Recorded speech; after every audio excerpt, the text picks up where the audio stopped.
we are facing not straight west, but probably a little bit to the northwest. Again, the track curves through town in this area, so it's hard to get your bearings to what exactly direction you're in. I'll have to take a look at this. Hey, this is Jeff Stunkard, and we are here in Greenville, Tennessee, taking a look at the railroad station that was built back in the day, as well as the yard locomotive, the switch locomotive they use for the local industries to switch, and a couple of the surrounding structures. So hope you enjoy our walk around. Thanks.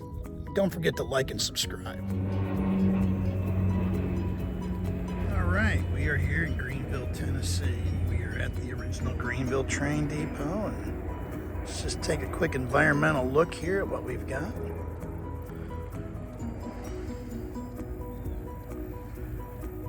Again, this is the original main line for the East Tennessee and Virginia, put back in the 1850s. And Greenville was a well-known place as the home of Andrew Johnson, of course, who was the president immediately following the Lincoln assassination. And there's actually a memorial to Johnson here in town, and a place the National Park Service runs.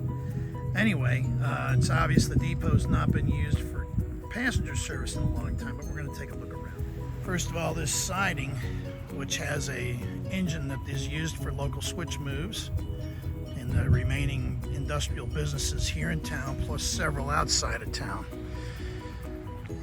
begins here and goes through a portion of town, but is over at several grade crossings. So I doubt they store trains here. I think it's more a possible passing siding, and also for car storage, for cars to be delivered to other businesses.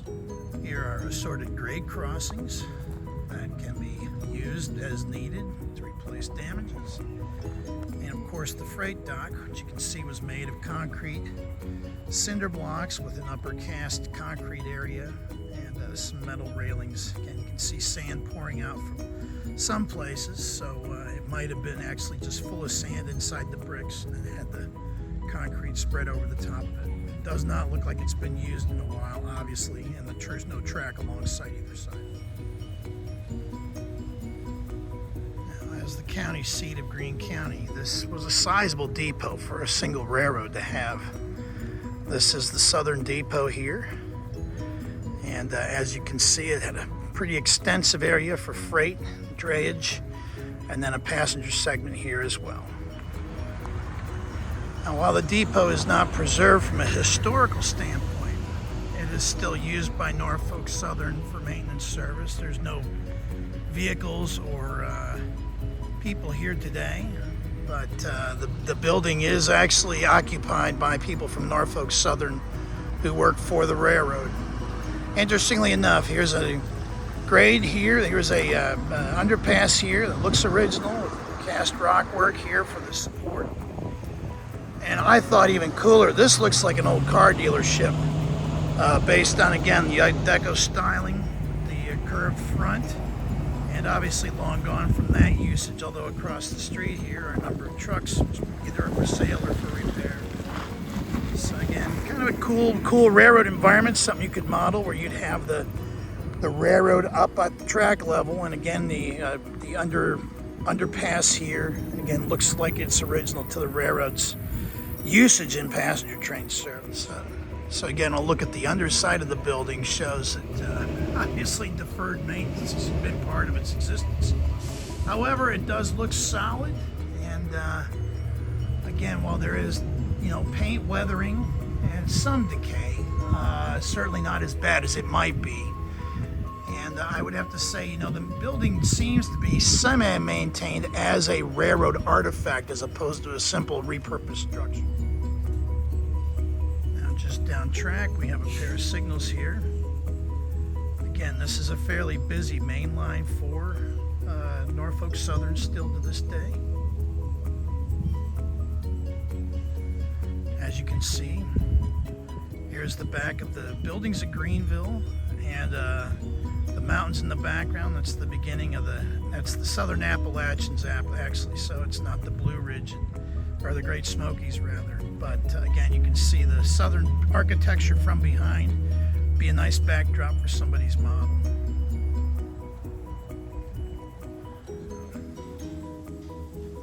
Take a walk across this wrought iron bridge work.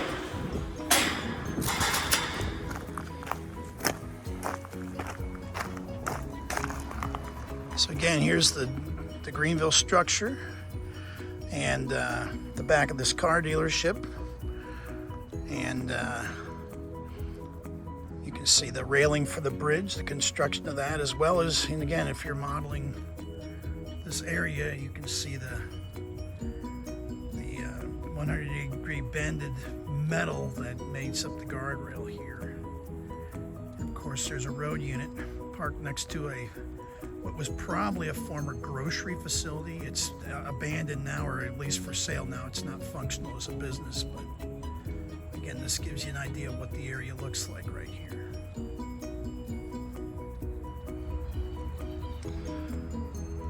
Again, here's the Greenville Depot structure from this side. You can see where the train orders went. Came to the came to train crews. There's the part of the depot that stuck out. Again,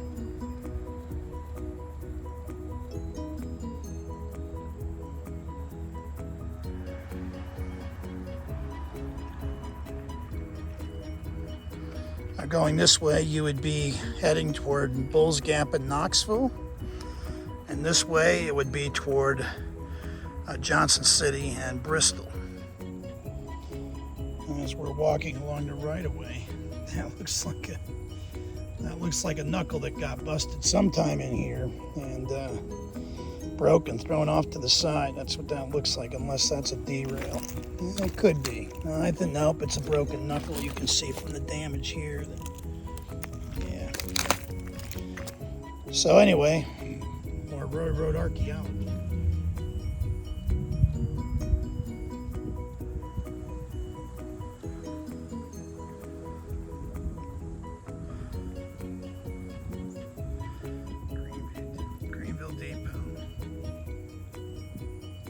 As we look right here, switch stand that's visible to the train crews, high enough off the ground that you can see it.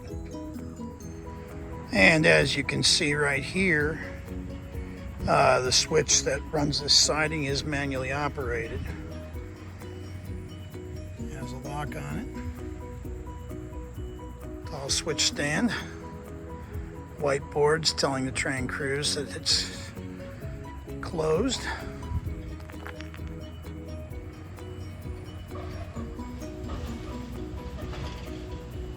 So looking at this closely, you can see where two of the doors formerly used for interior entrances have long been sealed up, and it's possible again that this depot, I don't know what date it was built, but I would say it's probably early 1900s based on the brickwork.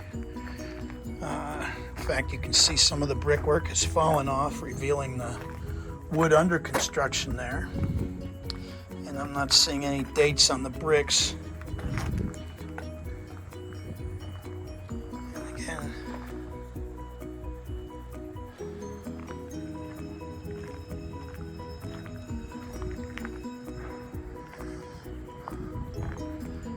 original waiting room sign up on top,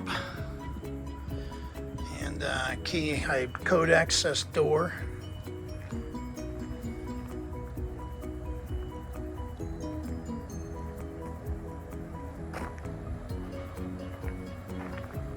And a small air conditioning unit underneath a broken window. So again, there's the eaves area. Dormer on the roof.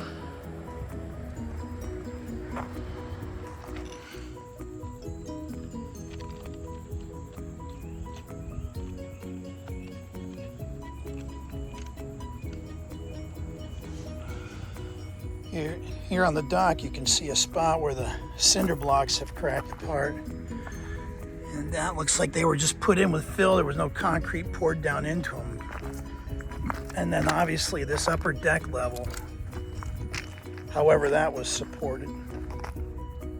And again, a metal rail to make sure you didn't wrap the concrete off. But you can see, like I said, it hasn't been used for a long time. If you're looking for something interesting to model, as you can see, this is a D-rail, and how it's built, tied in.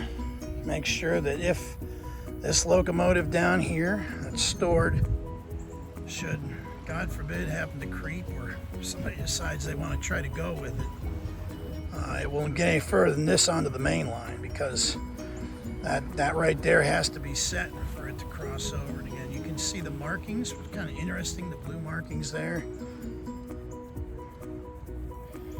and just the end of tracks. So simple switch stand, again with a lock on it, controls this. And this time you go.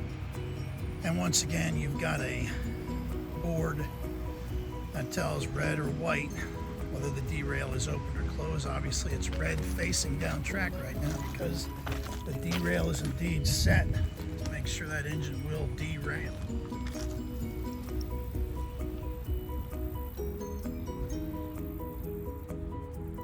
Okay, this building is actually Burley number 6, which was a tobacco warehouse. And tobacco being what it is now, there's no need for the kind of warehouses that once dotted East Tennessee extensively. And this might well have been a warehouse as well, but I think it's a grocer's warehouse. And now you can see our depot here in the background. Again, you've got a grade crossing, and then you've got this structure where the engine is stored at, and kind of tucked away from public view. Not that anybody couldn't mess with it, but you have to go to a lot of trouble to go and get on this thing and mess around with it. And 6906. Interestingly enough, I have to wonder if it's been converted recently, only because in the end, there's no model number underneath the cab now.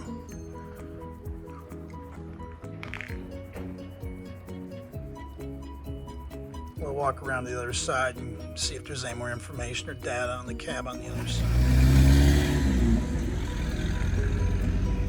And looking down track from this side, you can see the derail, you can see the switch stands, you can see the front of the depot, or this end of the depot rather. You get a pretty good idea how that derail works, as you can see how it's going to run that train right off the tracks, but better than running it out to the main line.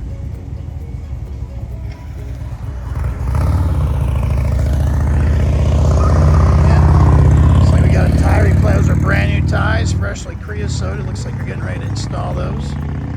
Let's walk up to the end. Well, it is kind of a beast, but to be honest, again, there's no data on the cab either. And I am a steam guy, not a diesel guy, so I wish I had some more information about what this is. Maybe one of you guys in the comments can tell me what locomotive this is or what type of locomotive it is, because again, I don't know.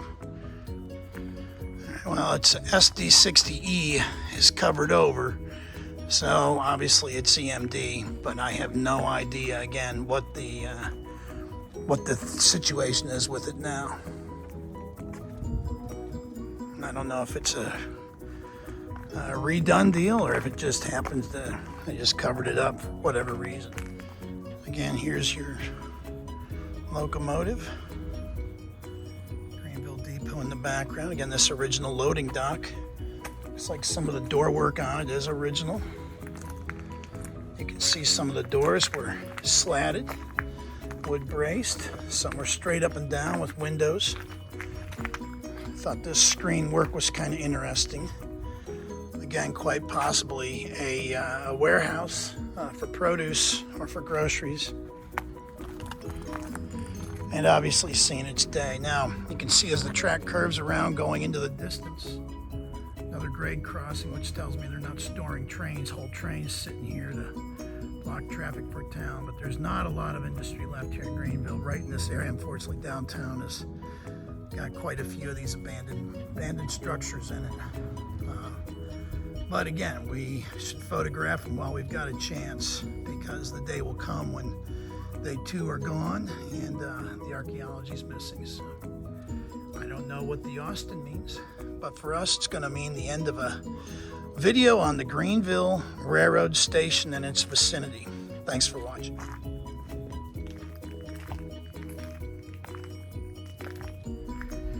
Once again, a look at the depot, the grade crossing, the D-rail. Notice the roof on this tobacco warehouse. Again, there's a gap there, which let the water run off that dock and into the somewhat dilapidated guttering. I imagine it runs down on there now. But interesting structure. And again, our locomotive is tied up right here on the other track. And this is the siding and the main line. You can see from these steps, they weren't really even. And a little bit of moss growing on them. Again, another thing to model. Another loading dock on the other side that's made out of cinder blocks stacked end to end. And, again, a concreted upper that probably would not be strong enough to support a weight of a truck. In fact, there's no truck door there. There are doors there for the ability to take a cart in and out, possibly a forklift or something like that back in the day. And you can see those drying windows go all the way to the back there. The building wall is straight. I think that the track structure would have been simply along that loading dock to where it ends. Down here, it wouldn't have gone any further than that. But here's what's unique. This building that we were just walking by actually has got an angled side to it. Let's take a look at it. So again, you can see from this angle that the building is not straight along the edge here. So again, another thing you could model. I mean, think about this. This is the way a road, if you've got a backdrop that needs to disappear. I mean, check this out. You've got this building that curves along the sidewalk, another flat building, a couple of trees and houses, and then the horizon line, obviously. If you're doing modern railroading, you could include the cell tower or something. These are actually overhead wires that you're looking at here. So, and again, across the tracks is that Burley number 6 warehouse. And again, I hate to say it, it does look like there's no business going on. There's certainly not tobacco business.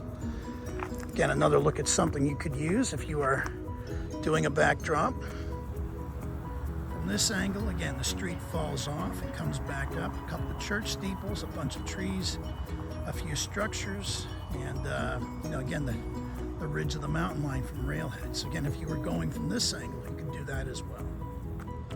So, lots of modeling possibilities here.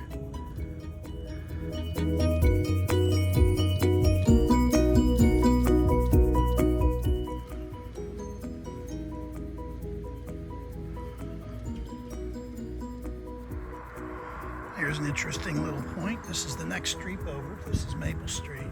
And we can see that was a Pontiac Cadillac Packard dealership back in the day. Not sure if the building next to it was part of it. Could have well have been, but kind of neat. Again, check out the structure here on this bridge. So, when I had showed you the signals earlier, you looked at that. You can see the way this bridge was structured on a steel rotting, painted black with a little dusting of rust.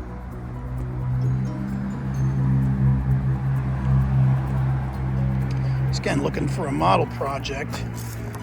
You see a bend here where someone hit that, but you can see the railroad structure, the track structure, and steel beams supporting it, concrete work. Again, another cool little point here at the Greenville Depot. And here's another siding, again, with switch lock on it. So, part of this railroading structure. And there's our 2 3-position light signals, which are original to the southern. They look like those are older signals. And again, the depot, you can see that big Austin water tower in the background that we saw earlier. And again, we are 1 block away from the depot here. Here's the depot and the underpass and the building next to it. So that's Greenville in this area. If you like this video, let me know. I mean, there's up and down the railroad here, there are several of these older buildings. We can certainly take a look at a bit of them. I've got a Wednesday afternoon, I've got an hour down here to spend time, and let me know what you like. But anyway, appreciate you watching this video. It's a lot of fun. I enjoy this railroad stuff quite a bit, and I'm looking forward to doing more of it. So anyway, this is Jeff Stunkard for Zookeeper's Diary. Take care.